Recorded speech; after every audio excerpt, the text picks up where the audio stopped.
So work continues on the P-47. This is a Hangar 9 ARF P-47, and I changed out the servos where they're gonna have a horn on the outside, and the servo was like vertical, and it worked through an internal push rod, and I got rid of that. I'm gonna have an external push rod and horn.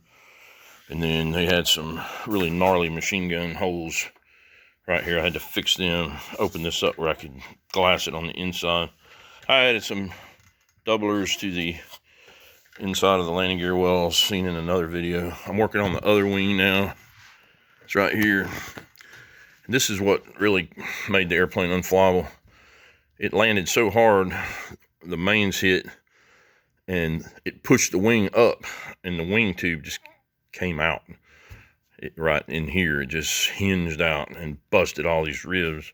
So I've been going in and fixing those ribs, and this rib here it's got a top and a bottom, but the middle's shot. So I made this piece right here, and fixing to epoxy it in with the gun here. But just to show you how tricky it is to do something like this, I can't hold the phone and do this as good as I thought I could.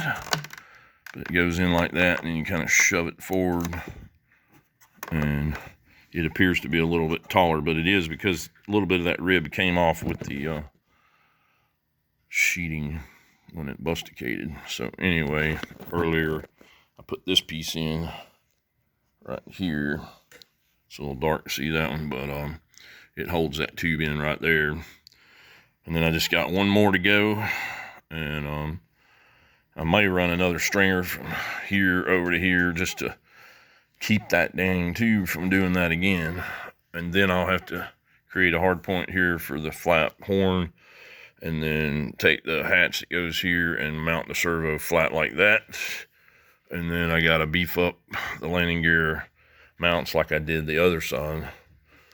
But it is a work in progress.